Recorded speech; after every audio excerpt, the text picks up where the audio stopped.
Alright, folks, welcome to Oh Really, the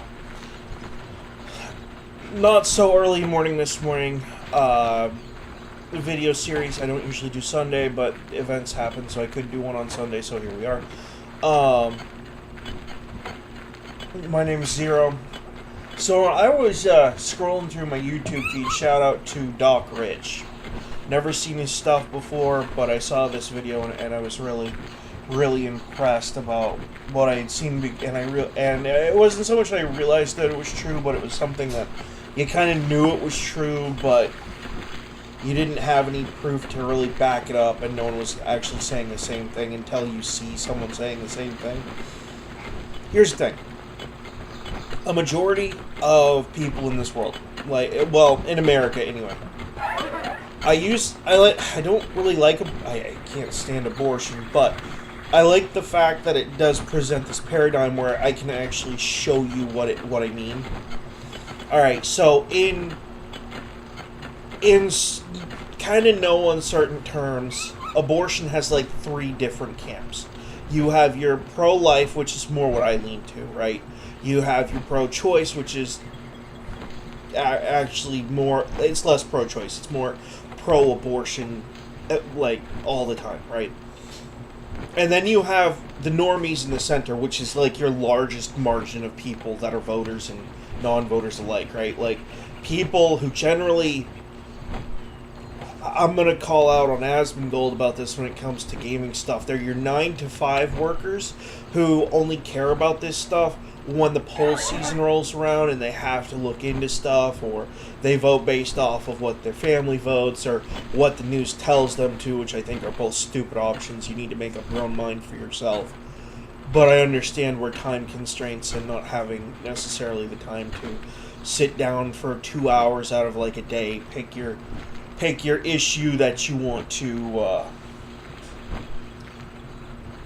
what's the word I'm looking for here? Research or look into a subject, right?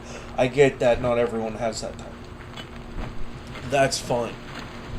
There's nothing wrong with that. In fact, there's a lot wrong with that, but so many people in the world just like, who cares, right? Like, what they care about is feeding their family. What they care about is keeping their job, or, something along those lines, right? Like, the abortion, unless you're going to get one, is not a day-to-day issue, right? Or you're surrounding someone who is getting one. And a majority opinion in the United States is safe, legal, and rare, right? That is the very normal, in anime and Twitter, we call them normies. They are the normalest people you can get, right?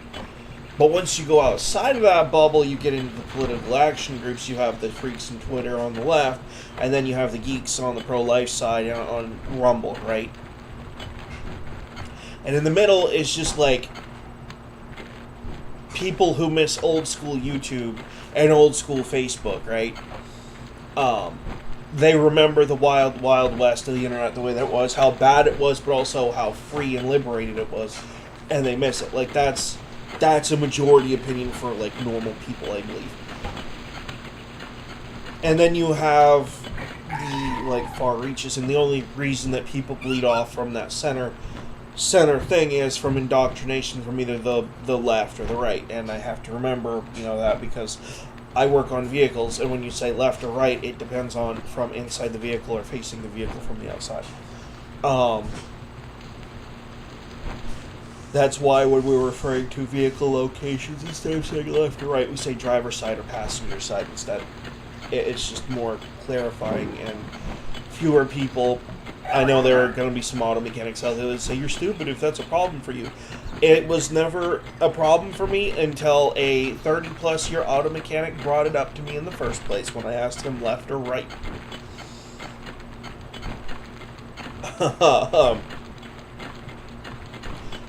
Yeah. And I think he did that to troll me to get inside my head, but it worked. Anyway. Back to the important conversation here. And yes, I'm playing Pal World, having just like a lot of fun. which is another kind of fucking semblance to this point, right? you have your Poke stands, you have your basically your Freedom Caucus guys who are like, screw Pokemon, but we'll do what we want, right? But there are those of us in the middle who like both, we enjoy both, and I think Pokemon, like, I could be totally wrong. I don't speak for Pokemon, I don't know anyone that works at Pokemon, you know, I have, like, zero evidence to back this up, but my personal opinion is that really, I think most of the people at Pokemon see this game as like, okay, so people are enjoying that game, what have we learned?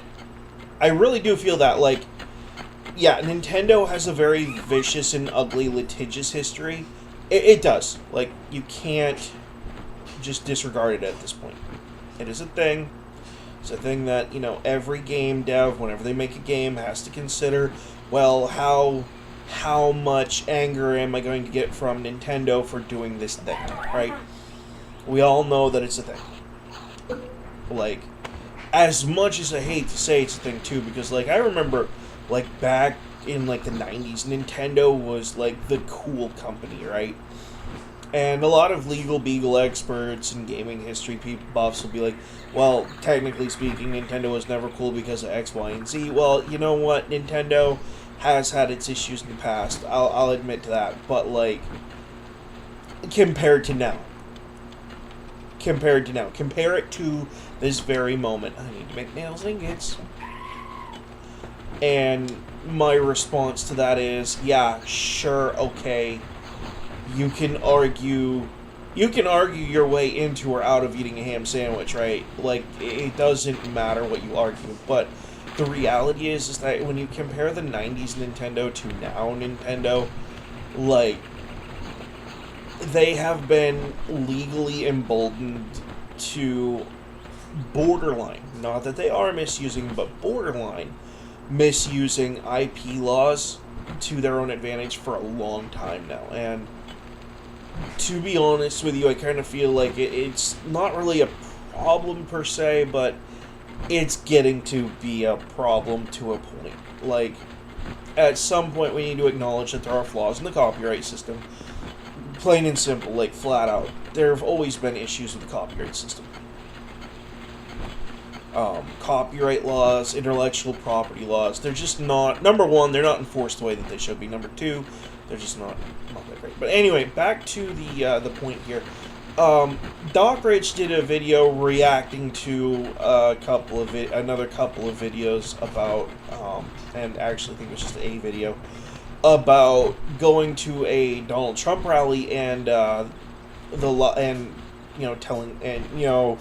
when the lies get found out or something like that. I forget the name of the video. Give me a second. I'll pull up the history so that way I'm not just pulling stuff out of my butt here. The name of the video was "The Lies Getting Exposed.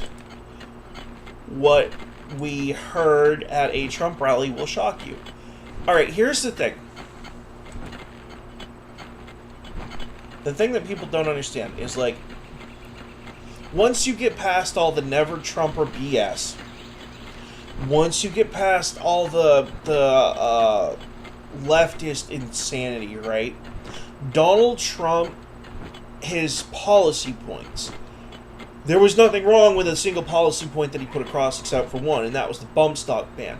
Because there are people who will argue that that is against the Second Amendment, right?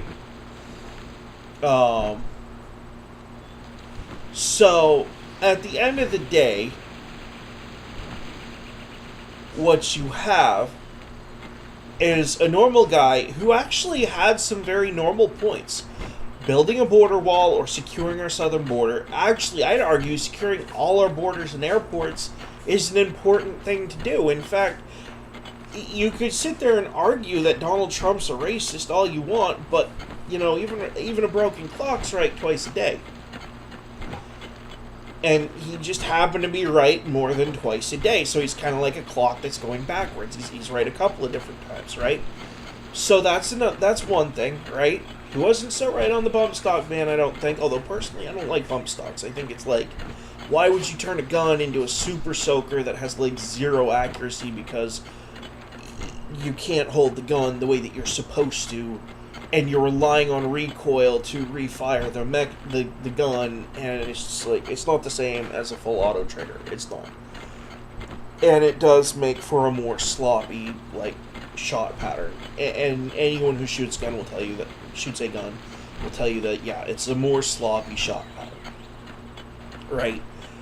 Unless it's something in the trigger, you're always going to have, like, instead of a 1-inch grouping, it's going to be like a 3 to 5-inch grouping, right? Which, again, people who aren't into guns would sit there and say, 1-inch grouping, 2-inch grouping, that sounds, like, really accurate. To normal people, yes. To people who grow up around guns, yes, but not as much. To those who are professional gunners, no, it's unacceptable. They have to be half-inch groupings. Yeah, or less. And then you have your perfectionist level where it's like, they're either threading that needle every time or they're not happy, right? That's just the way that some people are. Anyway, like, the problem that we're having right now, and I used abortion as my primary example here about the Doc Rich video. A lot of people don't realize just how much normal America has in common with each other. Once you strip away all the fringe BS groups, right, like your extremely leftist Democrats and corrupt Democrats that are pushing for, like, really stupid shit, like open borders, gender mutilation for children, or as they like to call it, gender-affirming care. You know what? We had something similar to this with Sharia law. The Supreme Court ruled that it was child abuse. So, think about that for a minute. And that was genital mutilation for children, for women and girls, under Sharia law. And the Supreme Court deemed that was inappropriate as heck. Why is that any different from this? Answer me that. It's not. It is not.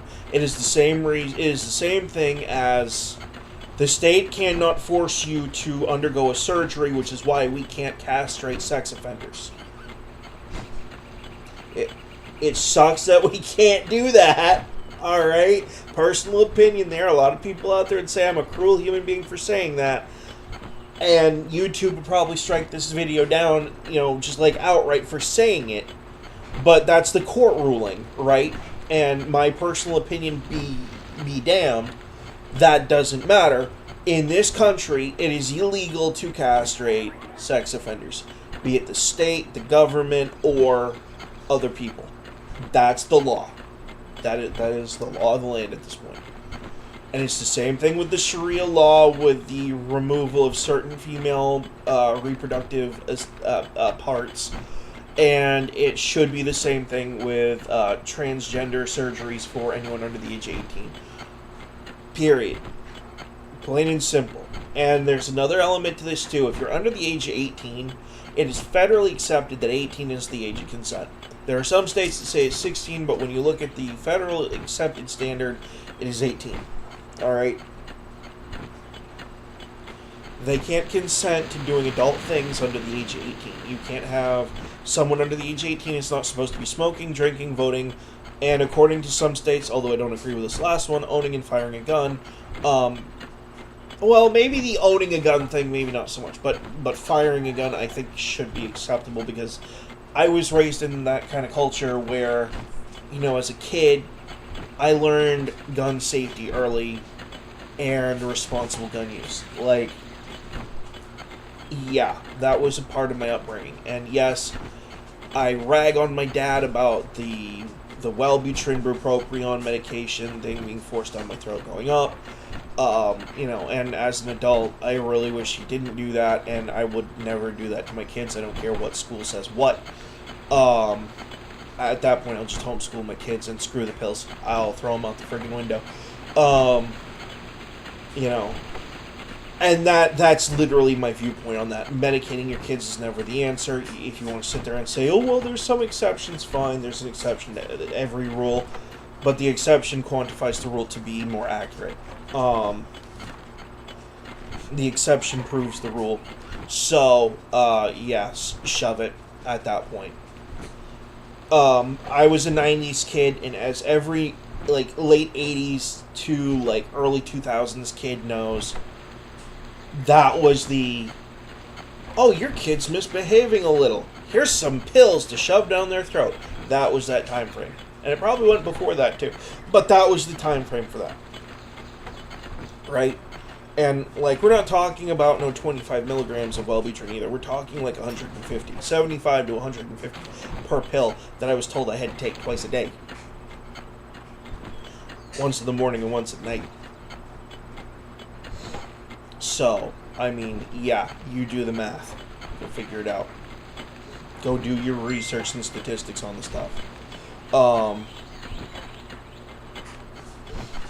At the end of the day, though, back to the big point here. At the end of the day, what you have is a situation where you have, I'm not necessarily going to say an entire minority, because if you probably took both branches of, like, the two extremes, right, the left and the right, and you put them together, you might get close to a big enough pool to make almost the same amount of people as the normies, and I'm saying almost being generous. So, I mean, you can have that conversation too, like, when you're doing statistics, what does it matter if one's from the left, one's from the right, if you're doing, like, a normal pool versus the outsider groups, right? But the problem is that a lot of people have it in their head that this country is strictly a democracy. It's actually a representative republic, and that our representatives are democratically elected. Yes, that is true. It is true that a lot of other things are handled democratically, including our governorships and everything else. But we elect representatives that we feel are the best for the job by a region, which is the representative republic part. You could say that it does both. It's a democratically elected representative republic. And a lot of people, I feel like, are getting this confused that, like, where the republic part is and where the democratic part is. The democratic part is where you go out and you vote for your local officials, right? Or you go to your state level, or if you have a county government, the county level, right? And then you pick your representatives that do work on your behalf, right? Which is true of every democracy. That is, like, duh. No S Sherlock moment. What are you, a friggin' rocket scientist? Like, anyone from elementary school who's actually looked at what the political history of actual democracy is knows that is true, right? And the same thing is true with, like, your governor and your like, your state officials, right? And then things get a little fuzzier once you get into the state-to-state federal level, right? Because we elect our... I have to word this right, because if not, it's going to bug me all day. Your House of Representatives, your senators, right? You elect those by popular vote, which is direct, like, straight up, just outright democracy, right? Your president is elected via representatives or an electoral college, which is supposed to be representing the districts that they are supposed to be representing. And I say supposed to be because, believe me, just as much as there's corruption on direct democracy and fucking popular vote, there is in the other system too. And I'm not going to have this argument that there's more in one or the other, because it's actually very equal. It just is. You can buy votes in direct democracy just as easy as you can buy representatives in the other one. And that's why we have as many we're supposed to have a ton, like a buttload of election security in this country, and we don't. All right? And a lot of people could sit there and say, oh, he's arguing that elections could get stolen or blah, blah, blah. Dude, I'm going to burst your bubble with some history, and some fairly recent history at that. Julian Assange, Edward Snowden, and Anonymous all did something that a lot of people didn't think would ever happen or could happen. They exposed the truth about certain United States government documentations that were thought to, according to the official story, didn't exist or didn't happen. So, when you sit here and say, oh, it doesn't happen that way, it can't happen that way, take your normalcy bias and throw it in the burn barrel, because that's all that it is. You are biased to normalcy because it's what you want. It's a normal life. Normal doesn't happen anymore. I'm gonna kind of lay some hard facts on you right now, but normal is no longer the new normal. And, say what you will. So anyway, back to the video that I watched just a few minutes, just like a half an hour-ish ago. I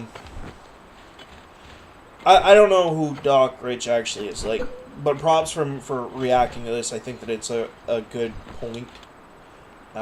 His reaction is probably the best point about America in particular that I've heard in a very long time.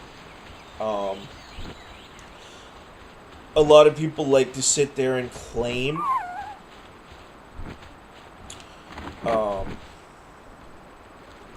they want to sit there and claim that their way is the majority.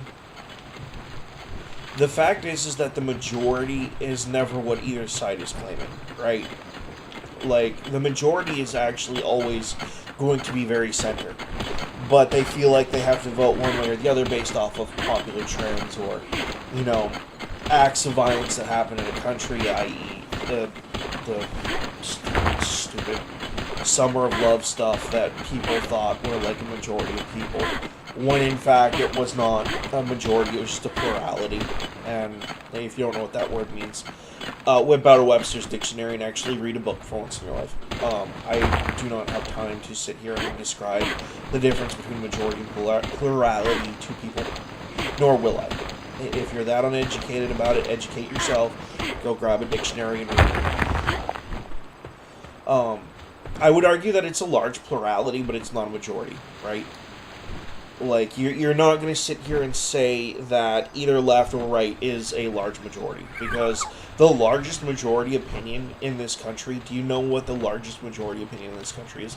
If I were to do a poll nationwide right now, the number one opinion of like 90% of people, I would argue probably to be more reasonable, like 75 to 80% of people, the majority opinion is live and let live, leave us the F alone, right?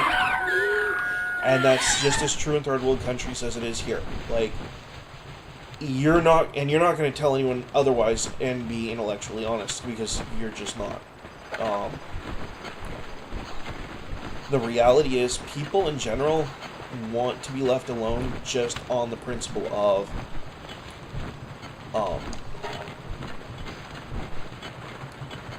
who's the one with the sprain? I don't think, oh, yep, I do, right there. Cool.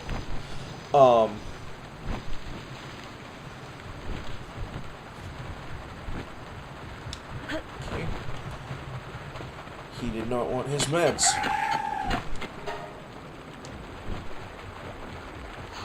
But, like, you could argue whatever you want. Like I said, you could argue yourself into or out of eating a ham Italian. It's just whatever. That's on you. That has nothing to do with me. But in general, the public, I feel, is less inclined to elements of, like, extremism. And before anyone says, oh, well, Biden or Obama or Trump or blah, blah, blah. Yeah, it doesn't matter, dude. You are entitled to your own opinion. Doesn't mean it's true, doesn't mean it's accurate, but it is there, right?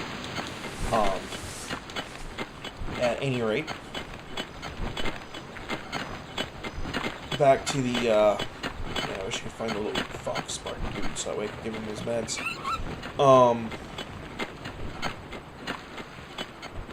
Back to the point at hand, though, you can't sit here and claim to be intellectually honest and be intellectually dishonest. That's kind of where it's going with. And as to the polls, right, I've been kind of wanting to cover this for a while, but, like, you people do realize that when it comes to polls, the reason polls are done the way they're done is to fit whatever agenda is supporting that poll or is asking for that poll, right? It's not they're never neutral polls. The only way to get neutral polls or close to neutral is to go do aggregate polling from all different angles and try to figure out the aggregate, right? And that's a problem because the aggregate changes daily. Sometimes even every 10 minutes. Depending on what polls you're looking at. So you can't actually claim to have the poll that ends all polls, because it just doesn't exist, right? And that's the problem with Democrat-run administrations. They more or less run off of these polls. Republicans do it too, by the way. Just as a heads up. They don't admit to it. They like to sit there and say, oh, well, I feel like this. No. The only difference there is that they don't tell you that they're doing it, and everyone knows the Democrats just kind of do it. It's probably the only they like to grandstand about being so different from each other, but when you get right down to the nits and grits of it, it really is the only difference between the two. And it's the part about American politics that people don't want to admit to and like to scream, "You're so wrong, blah blah blah, they have so many different viewpoints." Yeah, and if their polling said the opposite of what their polling said, they'd have the opposite viewpoint. Gonna burst that bubble right now. The only reason that Democrats are making these terrible policy decisions is either one, and this is giving them the benefit of the doubt, their polling data tells them that it is the popular point of view. Or two, they are being paid to say something that is not the popular point of view, and that same group of people paying them to do that is also paying for, falsified polling data that shows them that some point of view is popular, which, if you think that's a conspiracy theory, it's not. It actually happens in politics a lot, and has for a long time now, because altering polling data to make a politician say what you want them to say is not it's not unique to the U.S. either, but it's not unique to any sort of democracy or republic system either, for that matter. Frigging with polls is just the norm, right? The thing is that when you say this stuff, people, and I'm not calling them out directly, because I'm not going to call any particular individual, corrupt or whatever, because I don't actually know, and if I did know, or if I wanted to figure it out, I would sit here and do my own research. No offense to Tim Pool, I like his videos, but I would actually like to either get my own information about their polling methods, where they got the people that they randomly got. Was it just people off the internet, meaning that the whole world influences this poll, or was it did they just go down to the local supermarket and just start asking a bunch of random people? Or did they, see a bunch of people wearing Biden hats and ask them that? Or a bunch of people wearing Trump hats and start asking them, questions, right? You don't know their polling methods unless you actually sit down and look at their methods. And then you have to look at the margin of error, alright? And you might as well, quintuple it or higher, times it by about 1,000, because when polls are done, and this is my biggest problem with polls, right? You could poll from a random pool of people, right? Let's skip over the American stuff. Let's say there was a worldwide poll over which country sucked worse than others. There was a thing I was going to do there, but I'm not going to on YouTube, because I want this point to kind of sink in, right? And let's say you only did 10% of the world's population, right? Randomly chosen.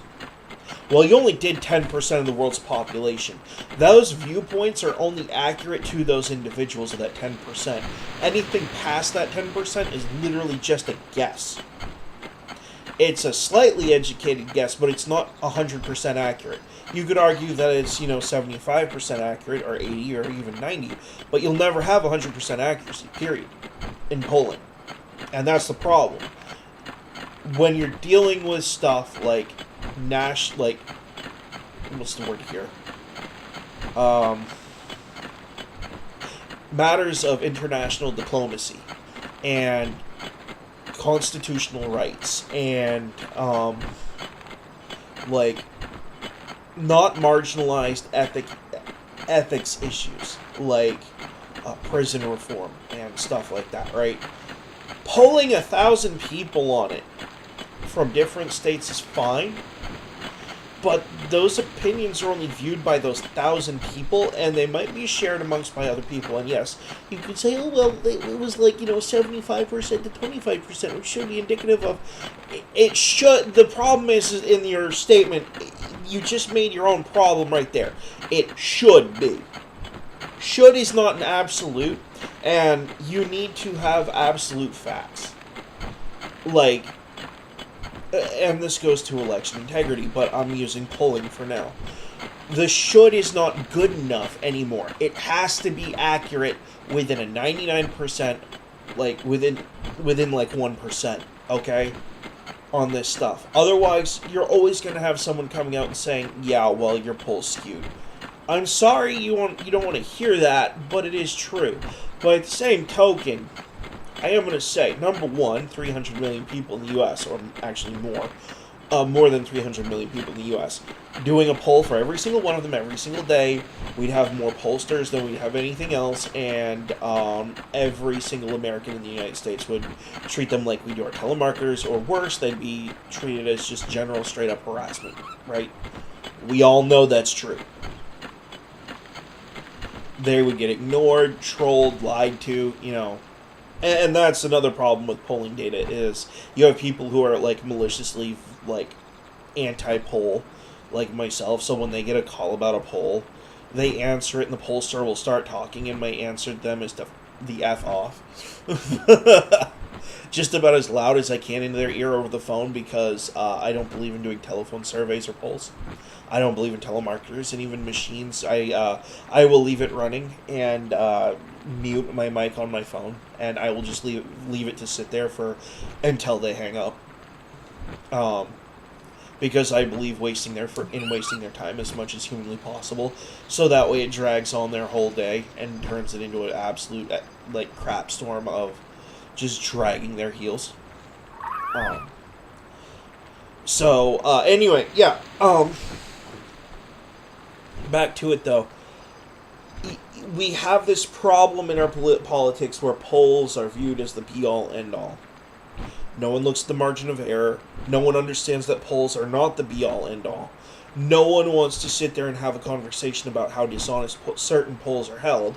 No one wants to sit there and have a conversation about how polling small sections of groups of people, even randomly from random different states, like 5 different people from 5 different regions across all 50 different states, that's fine, but it's not going to be an accurate representation of how the majority of the United States feels.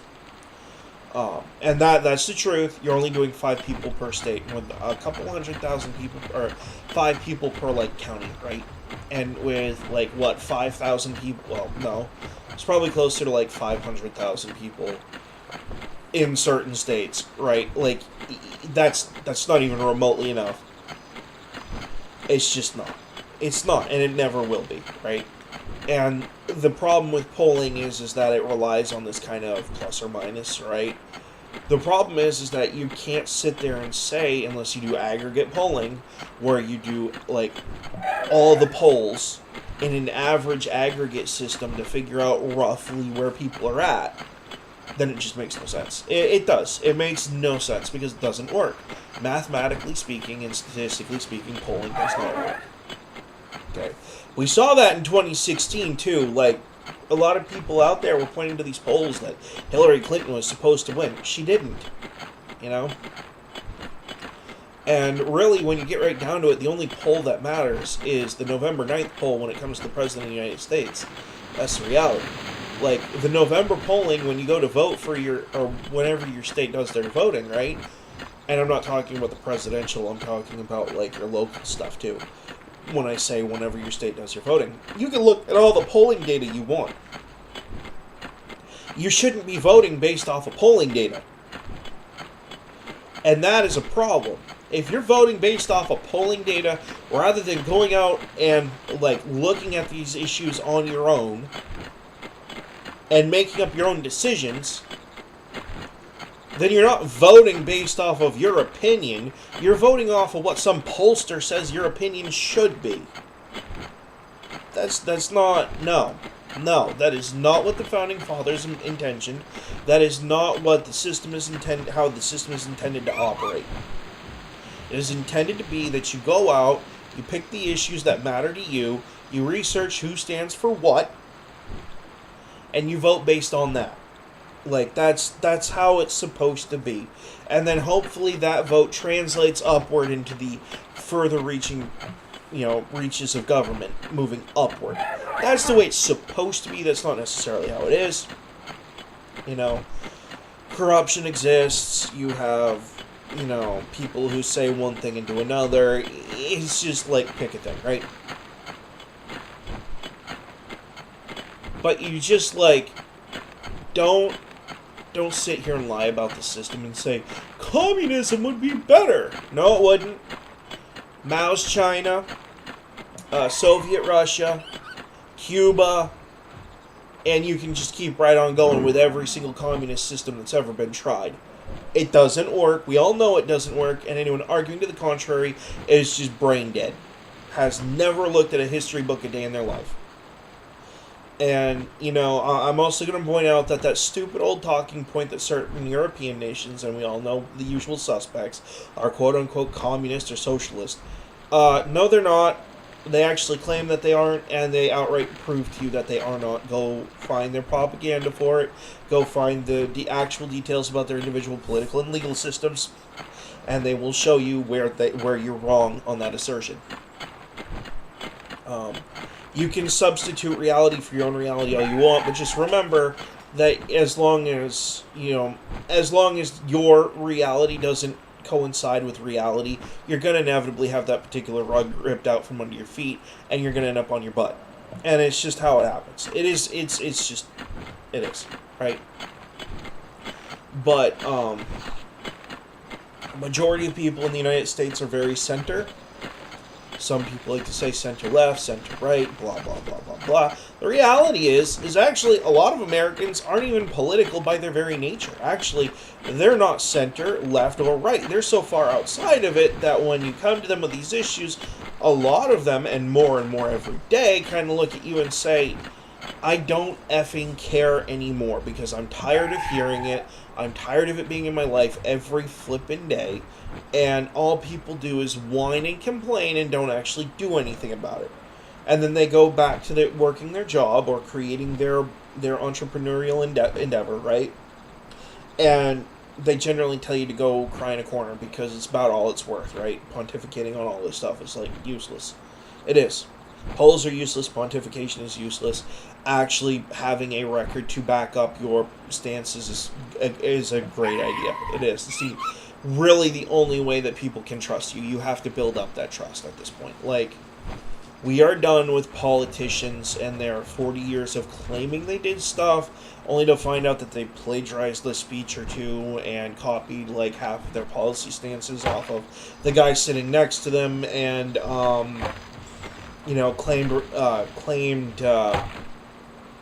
claimed to have benefited, or rather claimed to have created things that they actually did not. And we all know who exactly I'm talking about when I say this. Alright, it's not Donald Trump. Donald Trump has other flaws. His mouth is one of them. He needs to learn how to speak in a more, not politically correct, but more diplomatic fashion, because his screw-off diplomacy is...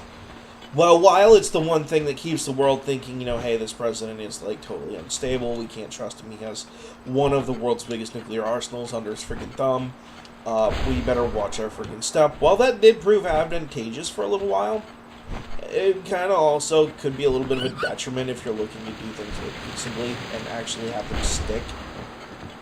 Because, like, once you're out of office after your 4 to 8 years or whatever, then the next guy who has, like, no spine at all and can't even climb a flight of stairs comes in and they see him as a joke, and then everything that you just did kind of just goes out the window, because instead of trying to make them see reason, you were just a loudmouth jerk in the room who said, hey, you do things my way or not at all, Like, that's kind of the reality about Donald Trump diplomacy. Like, it works for a time, but in order for people to actually hold to your point in a diplomatic fashion, you have to actually show them where you're right. You can't just bully them into it. And hey, I like Donald Trump. I'm not dogging on him. I'm actually, if he ever saw this, I'd outright tell him, hey, there's a reason that presidents like George Bush had us over in the Middle East for, a friggin' over a decade, and, people had an issue with it, but he was still allowed to get away with it, There's a reason for these things. They don't just happen, like, in a vacuum. There is the international community to consider. I mean, if we're being actually honest about it, yeah.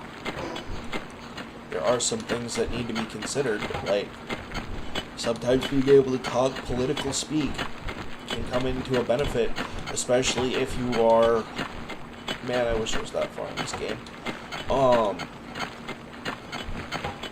Especially if you are talking about international issues.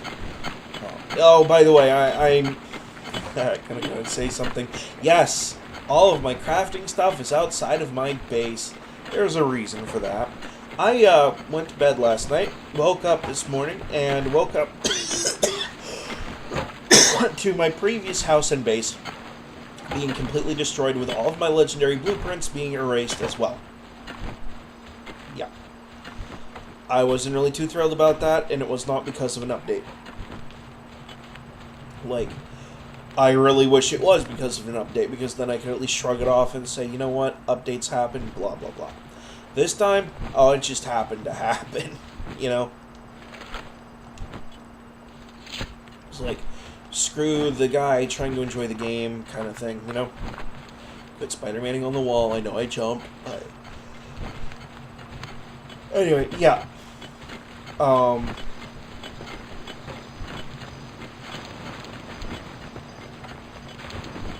Yeah, the reason that Donald Trump resonates so well with conservatives is because they're conservative talking points. Joe Biden has, no talking points at all and has them made for him because he has nothing to say. He's a crippled up old dude who most likely has, the worst stage of dementia imaginable. A lot of people out there will say, Donald Trump's no better. Well, at least Donald Trump can form a sentence. So... there's that. It's not up there on the stage, It's more like we're going to put a stop to all the liberal BS and at least with Donald Trump you can understand. It takes a little bit, but you can understand what he's saying. Whereas with Biden, it's just gibberish nonstop. Don't do that, or we're gonna face because he just can't finish the sentence. He gets tongue-tied at every turn, which could be just old age. I will say that. I will say it. It could just be old age, right? And that's fine. That goes back to why I think we need to have an amendment in the Constitution where we start to think about upward age limits, and I do think it should be 75, which would absolutely disqualify Trump. I think it should be 75 years old. I think that the President of the United States should have an age limit between, 35, where it's currently set. It's why I can't run for president, and why... There's many reasons why I wouldn't anyway, but, if we're being honest, though... You say that, I could sit here and say that, but all it takes is, one, maybe two really good reasons to run for president, because you think that something isn't being done right, or to voice a concern that no one else is talking about, right? I kind of feel like that's what running for president does.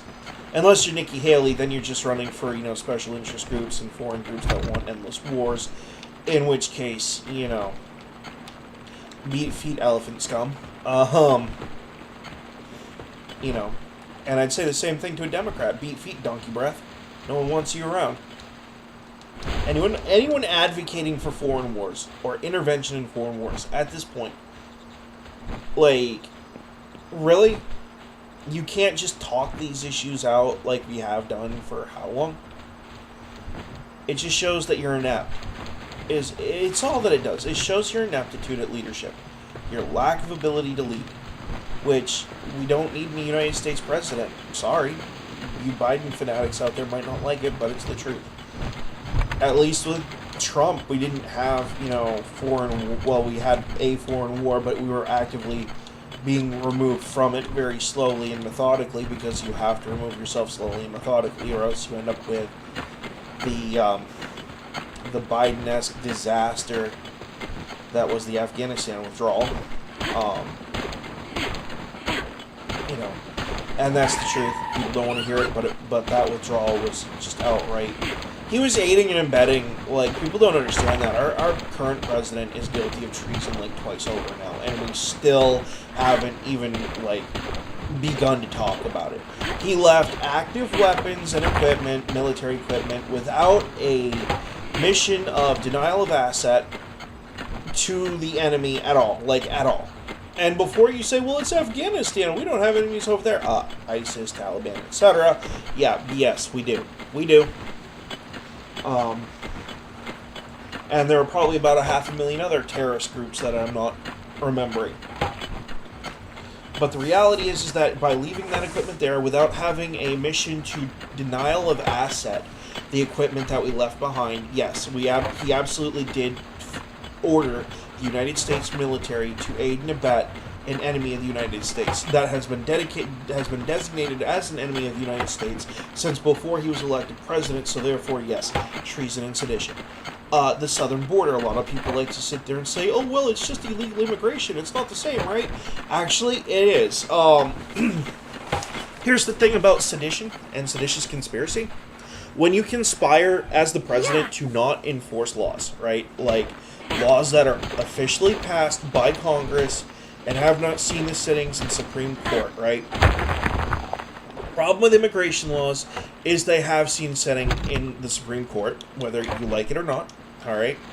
I actually think some of our immigration laws need, major patchworks anyway, but refusing to outright enforce laws is seditious conspiracy, and it does not matter whether you're the president or anyone else. If you're in any executive or law enforcement capacity, it is seditious conspiracy. And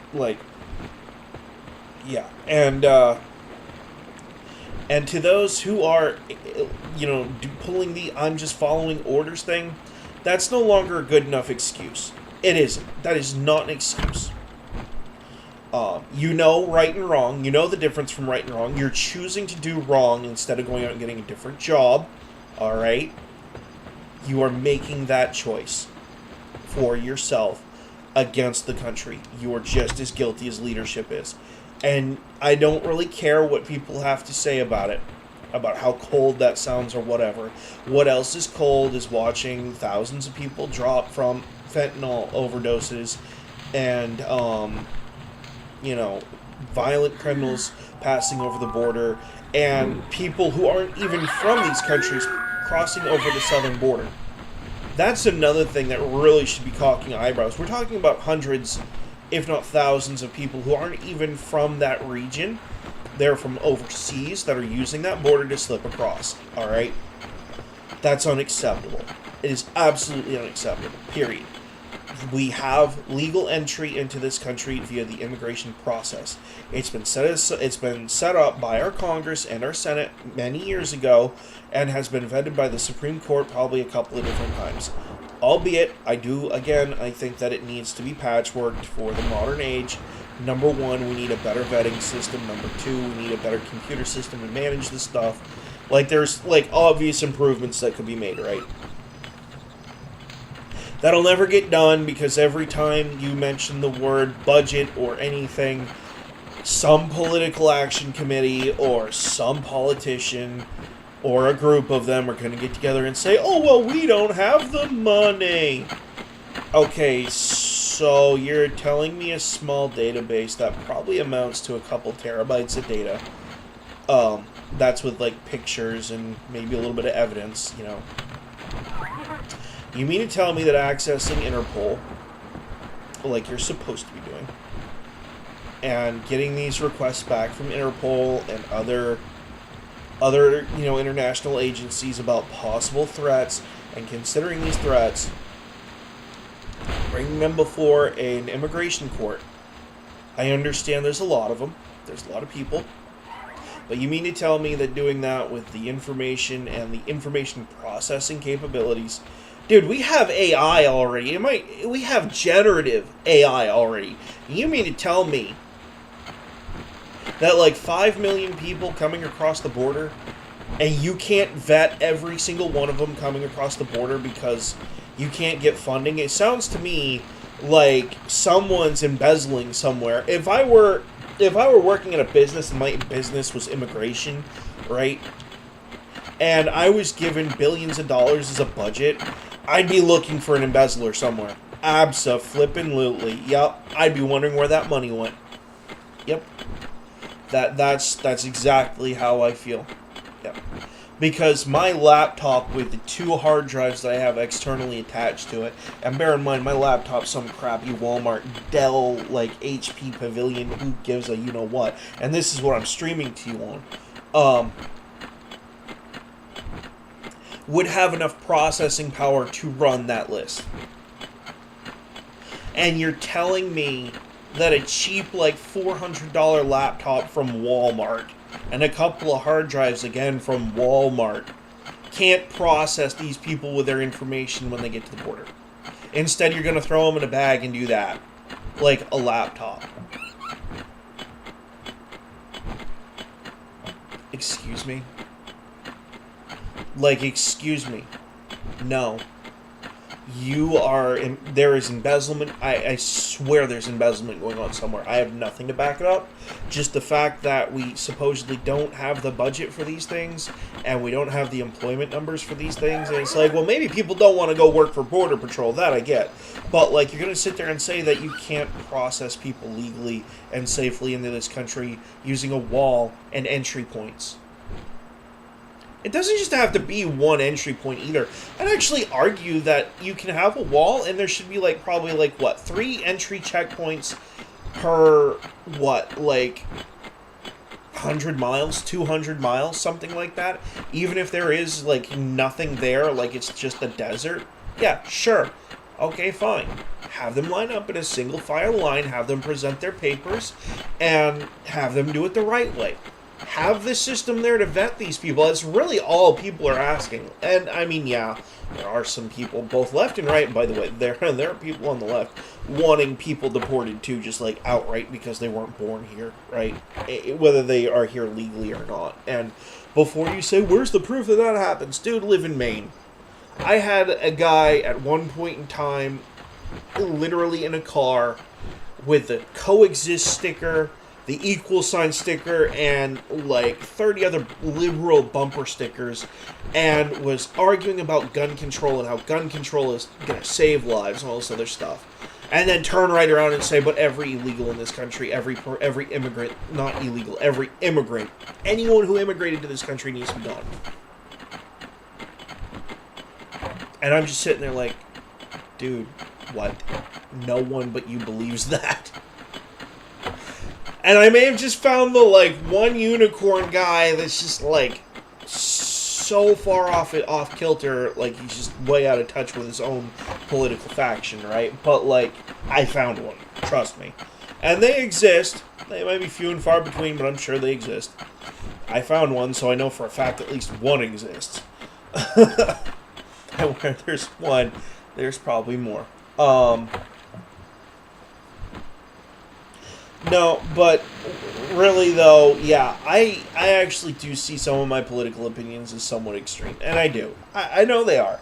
And they're extreme, and they're shocking, and a lot of people accuse me of using them for shock value, that I think that pedos deserve the death penalty, and rapists the same. And, stuff like that gets, shock value, right?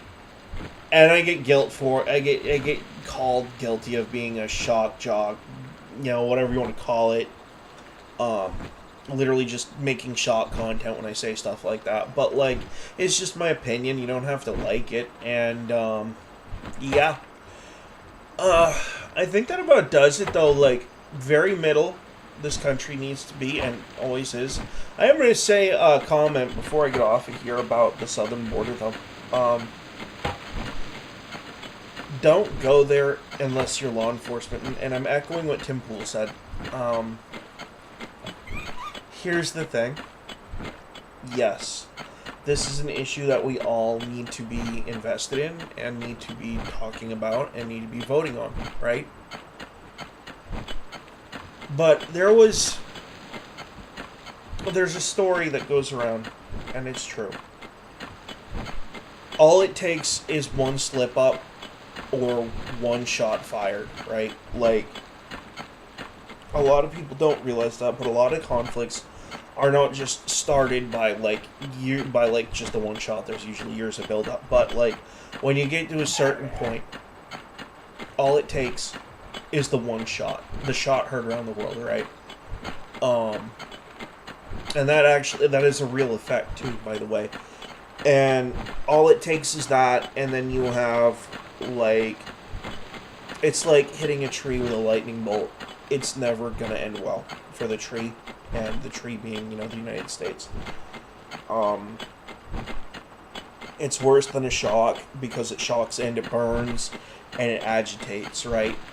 On both sides, by the way. Because believe it or not, you have martyrs are the ones that get shot, right? And get killed. And then you have the guys that do the shooting. Believe it or not, you actually have substantial support on the guys that took the shot. And the guy that's the martyr. And it's just like the best way to let cooler heads prevail for now is to, as civilians, take a hands-off approach, let the governors and the state law enforcement officials do what they're doing, right? Leave it alone. They can have their issue with Biden all that they want. We all do, all right? And to you leftoids out there, yeah, your economy's so friggin' great that I can barely afford to rent. I can't afford to rent and pay for food, so I have to choose to either be homeless and still eat, or starve to death and have an apartment. You're effed in the head. Which I'll talk about that on another video about what I think about rent control and other things. Anyway, the best thing to do in situations like this, when it happens in your own country, a lot of countries make the mistake of doing exactly what some of our militia groups and activist protesters are doing right now. They'll go down to these hot zones under the impression that something big and bad is happening. They'll get there, they'll offer reinforcements by blockading certain areas, which is fine, right? I would argue that if a law enforcement officer, I don't care if it's federal or, state or whatever, asks for your assistance and they are willing to go on the record to testify on your behalf and you have witnesses to back that up, I would argue that you probably should be helping them as long as they're not breaking a law somewhere.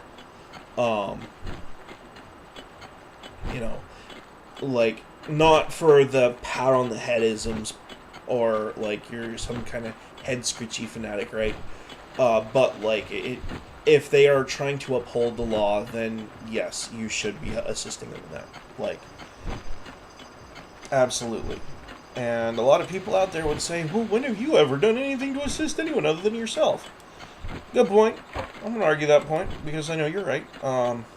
Fat, lazy, totally don't, totally not going to go do what people want me to do because they want me to do it. I'm going to do my own thing, whether you like me for it or not. I'm going to pull up this stream real quick and make sure I'm not... yeah, I'm almost at an hour, so we're kind of overkilling it for literally one person watching this. But people do need to calm down, alright? And that's both sides, left and right. Don't pull the activist button BS. Let the feds and let the state level guys, let them do their thing, alright? And deal with the results that shake out. Now, then you can argue about the results that shake out afterwards. Don't be a moron. Don't be stupid. Don't go down there. Do not. And I want to make sure I am not going to be taken out of context. Do not go to the border unless you have a badge or other legal authority, either through the state or federal government, to be there. Alright? If Texas has directly called upon you to help them, be that as another state or a citizen from another state, unless Texas has called to you by name in writing, do not do a thing. And the same thing goes for the federal government. If you are a civilian, if you are not in law enforcement, unless you have written, documentable, witnessed, notarized letter telling you to go do this thing, stay home. Stay home. Do not go to the southern border. Stay away from it. And I say that because, here's the thing. This is one of those situations where you're going to have one side who's right and one side who's wrong. Alright? And regardless of your political leanings, regardless of how you feel about things, you could just as easily end up on the wrong side of history, and either, at a minimum, you look stupid, right? At a minimum. At the worst case scenario, sedition, treason, prison time, fines, or, possibly the worst case scenario out of all of that, right? And no one wants any of those things. It's probably the one thing that left and right doesn't matter. No one wants to have to deal with those things. No one wants to get jammed up for going down to doing something that they were mentally brainwashed into doing because they read too many stupid tweets. Alright? Don't do it. Do not do it. Let the courts, the states, and the federal government figure it out amongst themselves. And then we can deal with the consequences afterwards. We have an election season coming up. We absolutely should be putting a stop to this. They're not even migrants. They're criminal aliens. Because they are trespassing on United States property without permission from Congress or anyone else for that matter. The president does not have the authority to grant that, and actually has to go through a process that he has not in order to make that happen. So that's not my fault. That's no one on the right's fault. That's no one on the left's fault except for him. Literally, that's on him. Alright? The Congress dictates what he can and cannot do, and he is violating what they have told him he can and cannot do. Therefore, he is in a dereliction of duty status right now, and you can't really argue against it. Period. And it is threatening these. And the state of Texas is taking it as a threat. And it's not just the governor who's taking it that way. You have two highly leftist Democrats from Texas who are screaming at the president to invoke federalizing the National Guard. The rest of them are basically telling the rest of the representatives in Texas are basically telling those two reps to go jump in a lake somewhere. In fact, I highly suspect that if they do run for re-election, they probably won't be getting their seats back. Because this is going to be one of those things that'll be like a permanent black mark. And that is that's the thing that no one wants to hear. Especially when you're in politics, but it also applies to law enforcement. When they say you have a black eye, or a black mark on your agency or on your political record, right? It's never a good thing, alright? Prohibition is probably one of the United States federal government's and the FBI's biggest black eyes. And then you got stuff like Jimmy Hoffa and Ruby Ridge, which involved the ATF, and Waco, which was also ATF, FBI. And I believe someone said something about maybe DEA, but I don't remember actually seeing those three letters anywhere. In regards to that incident, but that's the thing about those federal agencies, right? The letters on the jacket don't usually, they do matter to a degree, but they don't in another way. If you're with the FBI, you can have or call in for help from the DEA for anything, right? And before you say, oh, well, they're the drug enforcement agency, so they have to be about drugs. No, they don't. No, they do not. They could be liaisoning with any number of agencies, and it could be absolutely nothing to do with drugs. They could have... I like to use the sketch artist example, right? Let's say you're working with the FBI. No one in your office can draw to save their lives. One guy can draw a stick figure, right? Well, in walks this ATF agent who's also like a sketch artist and is selling their artwork on the side. And it's like pristine, amazing. You look at that guy and you say, hey, I need you to come over here. We have this lady who has a rough description of somebody. We need a rough sketch. And they're like, oh, sweet, yeah, I get to use my talents in another way. So yes, there are backup cases like that. Firefights, it applies the same thing. If you're a federal agent, right, and you're with, like, 3 SWAT teams, but you're overwhelmed with a couple hundred people, right, and they're just, like, totally they're getting ready to mop the floor with you. Well, having a third-party agency that has, like, no real ties to you come in and try to execute peace talks, sometimes not a bad thing. And in some cases, it's actual firepower support. In some cases, it's investigative technology resources. And other resources, investigative resources in general. You know, there are crossovers with certain departments based off of a need for help. If the agency is willing to ask for help, they'll do it. And at that point, the letters on the agency doesn't matter. They're just a federal agency helping another federal agency out with, like, a crime thing, you know? And that's a whole other video, but, like, I really do appreciate my guys on the right. I do. But they also need to understand that for every, like, yes, Customs and Border Patrol, the southern border has a lot of corruption in it, right? Like that part of the Border Patrol. And no one's going to argue that point. Oh, I'm being invaded by someone. Aren't they cute? They finally figured out how to invade the space. And boy, are they going to regret it.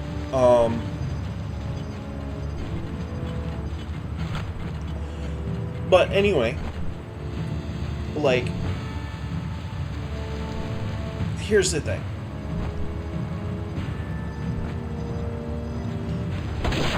Good shot.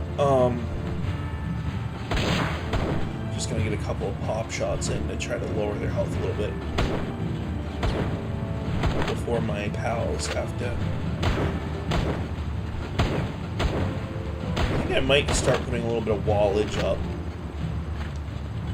Yeah, because they're totally, like, going through the part that I didn't want them to go through.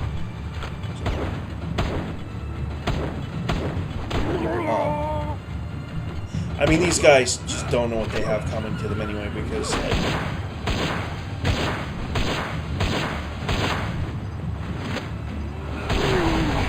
Yeah, there it is. You can hear it in the background. My pals are running them out of town, basically.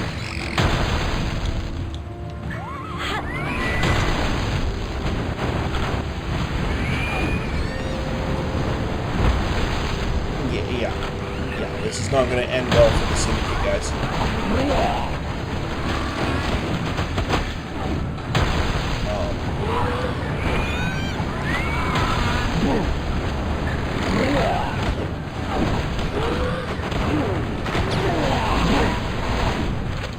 This is what makes this game so fun and engrossing.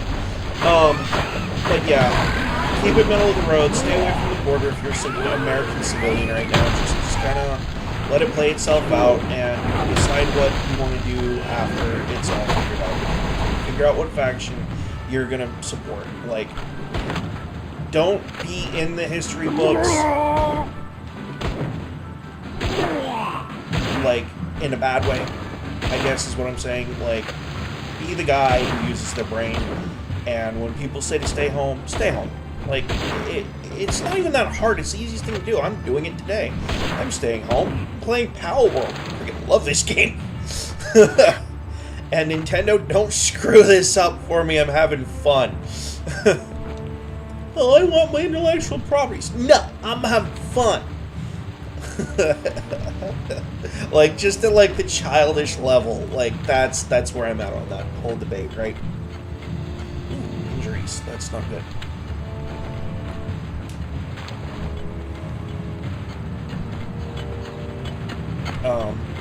But yeah, I'm gonna leave it right there. Y'all, I hope anyone who watches this, but, like, take what I said with a grain of salt, except for the staying home thing. Like, don't ruin your life over, like, a president's 4 years in office, because you're going to be alive a lot longer than he was president. And that's a fact. Like, even if he got a second term, which I highly doubt he's going to get anyway, because of, like, I'm pretty sure the Democrats are even thinking about removing him in some way, in some capacity, even if he did win, just, like, outright, because he's so incapable, and it just makes it look so bad. Like, you really just can't have that. Oh, like I said, though, I'll leave it right there, and hopefully y'all have some good comments, and maybe even some bad ones. Heck, I like negative comments. Engagement's good. This is Ben O'Reilly. I'm Zero, and hopefully y'all have a marvelous day. I'm supposed to be seeing snow today. More shoveling for me. Hate winter sometimes. Love playing in the snow, though. Anyway, good day.